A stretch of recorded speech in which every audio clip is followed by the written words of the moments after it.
टेलीनर star में आपका स्वागत है। मैं हूं सुरेश प्यार। आप देख रहे हैं टेलीपेम का अकाउंटिंग कोर्स। आज हम देखने वाले हैं रेगुलर एंड कंपोजिशन डीलर के बारे में। What is regular and composition dealer, difference between regular and composition dealer in GST. सबसे पहले हम देखते हैं रेगुलर डीलर किसे कहते हैं। जिस व्यापारी का व्यापार B2B यानी बिजनेस टू बिजनेस एवं B2C बिजनेस टू कंज्यूमर दोनों प्रकार के कस्टमर से होता है तो उसे रेगुलर डीलर कहा जाता है। यानी माल बेचने वाला भी व्यापारी है और सामने वाला भी व्यापारी है, वो भी माल सामने बेचेगा तो उसे हम B2B कहते हैं, business to business.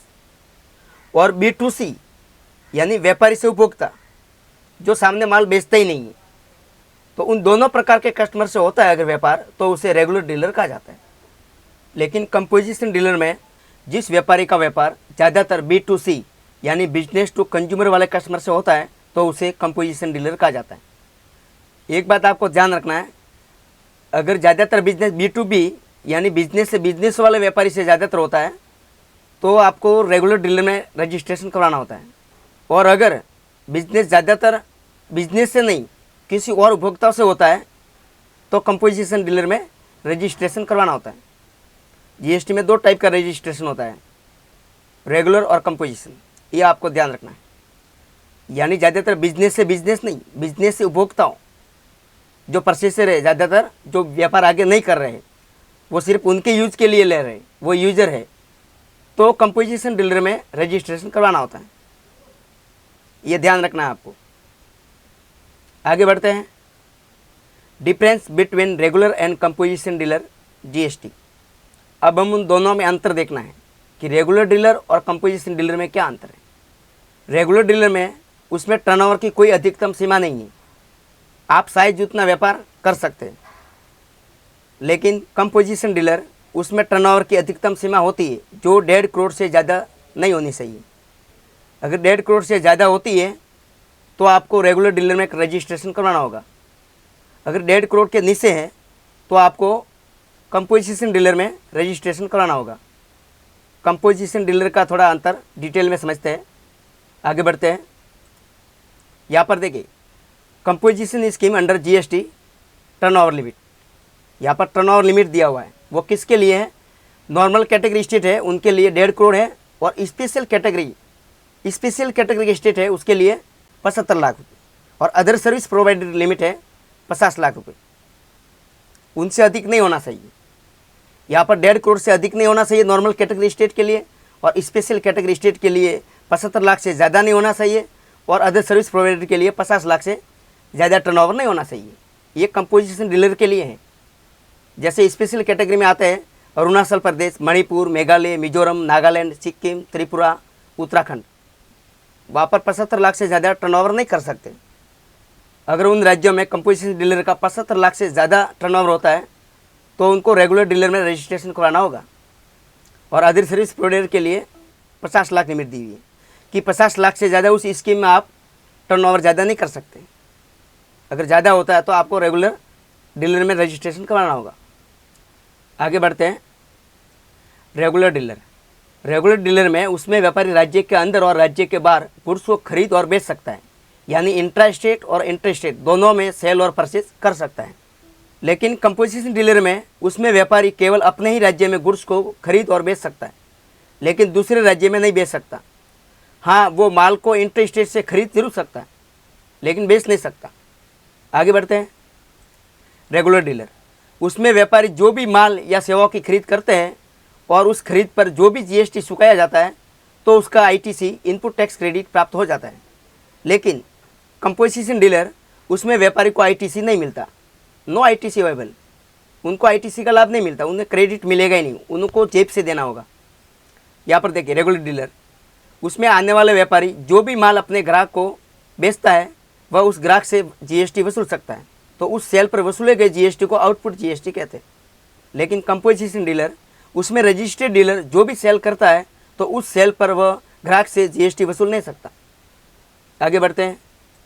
Regular dealer उसमें आपने सेल पर प्राप्त किए गए आउटपुट जीएसटी में से आपने परचेज पर दिया गया इनपुट जीएसटी को घटाता है, तो बचा हुआ जीएसटी हमें गवर्नमेंट को पे करना होता है।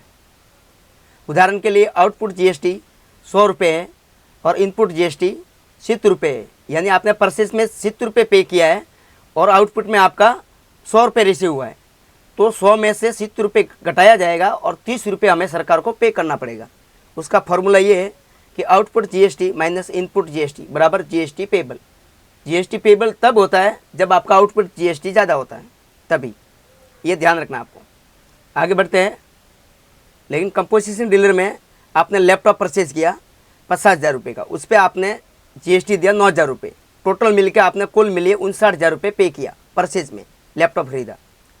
और वही लैपटॉप आपने सेल किया ₹59,000 प्लस ₹6,000 आपका प्रॉफिट, यानी 59,000 में आपने परचेज किया था, उसके ऊपर 6,000 का मुनाफा करके आपने ₹65,000 में ग्राहक को बेचा। तो उस 65,000 पर आप GST नहीं लगा सकते। वो क्यों नहीं लगा सकते? आप कंपोजिशन डीलर हैं इसके लिए, क्योंकि आपने 59,000 में परचेज किया GST के साथ में, कुल मूल्य के ऊपर आप ₹6,000 मुनाफा कमा रहे हैं, तो आपका GST तो आप उनसे ले रही हो। देख लीजिए, आपको ₹6,000 मुनाफा हो रही है, तो आपके सेल पर आपको टैक्स देना रहेगा, आपके सेल के टर्नओवर पर आपको टैक्स देना रहेगा। वो हम आगे देखते हैं। आगे बढ़ते हैं। रेगुलर डीलर, उसमें व्यापारी अपने ग्राहकों से जो भी आउटपुट GST वसूलता है तो उसका प्रत्येक बिल का हिसाब यानी रिकॉर्ड सरकार को देना होता है और उस बिल पर टैक्स इनवॉइस लिखा होना जरूरी है। लेकिन कंपोजिशन डीलर जब अपने ग्राहकों को बिल देते हैं तो उस बिल पर टैक्स इनवॉइस की जगह बिल ऑफ सप्लाई लिख के देना पड़ता है, ताकि सामने वालों को ये पता चले कि ये कंपोजिशन डीलर है। आगे बढ़ते हैं। रेगुलर डीलर, उसमें प्रत्येक व्यापारी को एवरी मंथ यानी हर महीने मंथली टैक्स पे करना होता है सरकार को। लेकिन कंपोजिशन डीलर, उसमें व्यापारी को त्रैमासिक यानी क्वार्टरली हर 3 महीने में एक बार टैक्स पे करना होता है सरकार को। आगे बढ़ते हैं। आप वीडियो में एंड तक बने रहना, वो बीच में छोड़ के मत जाना, क्योंकि ये खास टॉपिक है। आपको यूट्यूब पर ऐसे वीडियो कम मिलेंगे। और आप हमारी वीडियो देख रहे हैं और अभी तक आपने चैनल को सब्सक्राइब नहीं किया है तो कर लेना, और साथ में दिए बेल आइकन पर भी क्लिक कर देना, ताकि हमारी हर वीडियो आपको मिलती रहे। रेगुलर डीलर में रिटर्न फाइल GSTR 3B और GSTR 1 मंथली यानी 12 महीने में 24 रिटर्न और एक annual return, total 25 return file करना होता है। लेकिन कंपोजिशन डीलर, उसमें रिटर्न फाइल GSTR 4 क्वार्टरली यानी 12 महीने में 4 रिटर्न और एक annual return, total 5 return file करना होता है। आगे बढ़ते हैं। रेगुलर डीलर, उसमें GST रेट क्या आपको पता ही है, 5%, 12%, 18% और 28%, जो आधा आधा स्टेट और सेंट्रल में जाता है। लेकिन कंपोजिशन डीलर, उसमें GST rate manufacture and traders के लिए 1% है, और रेस्टोरेंट और सर्विस के लिए जहाँ शराब नहीं परोसी जाती वहाँ 5% है, और अदर सर्विस प्रोवाइडर के लिए 6% है, जो अपने सेल के टर्नओवर पर सरकार को क्वार्टरली पे करना होता है। ये सरकार को पे करने के बाद में वो CGST SGST स्टेट और सेंट्रल में दोनों आधा आधा हो जाता है। मान लीजिए 1.5 करोड़ पर 1% है तो आधा आधा स्टेट और सेंट्रल को जाता है। उसी तरह 5% है तो 2.5% स्टेट को और 2.5% सेंट्रल को, और उसी तरह सर्विस प्रोवाइडर में 6% है तो 3% स्टेट को और 3% सेंट्रल को, ऐसे जाता है। लेकिन आपको सेल के ऊपर जो टर्नओवर होता है उसके ऊपर आपको 6% और 5% और 1% टैक्स पे करना रहता है। ये क्वार्टरली हर 3 महीने में करना होता है। जिस तरह अपन GST में रेगुलर में करते हैं, हर महीने जो आउटपुट GST बनता है जो ज़्यादा होता है तो वो पे करना रहता है। इनपुट से आउटपुट GST ज़्यादा होता है तो वो हम कैसे पे करते हैं हर महीने, उसी तरह या 3 महीने पे करना रहता है कंपोजिशन डीलर में। बस उस वीडियो में उतना ही। अगर वीडियो अच्छी लगी है तो हमारे चैनल टेली इन्वेस्टर को सब्सक्राइब कर देना और साथ में दिए बेल आइकन पर क्लिक करना, ताकि हमारी वीडियो की नोटिफिकेशन आप तक जरूर पहुँचे। Thank you for watching. मिलते हैं नेक्स्ट पार्ट में।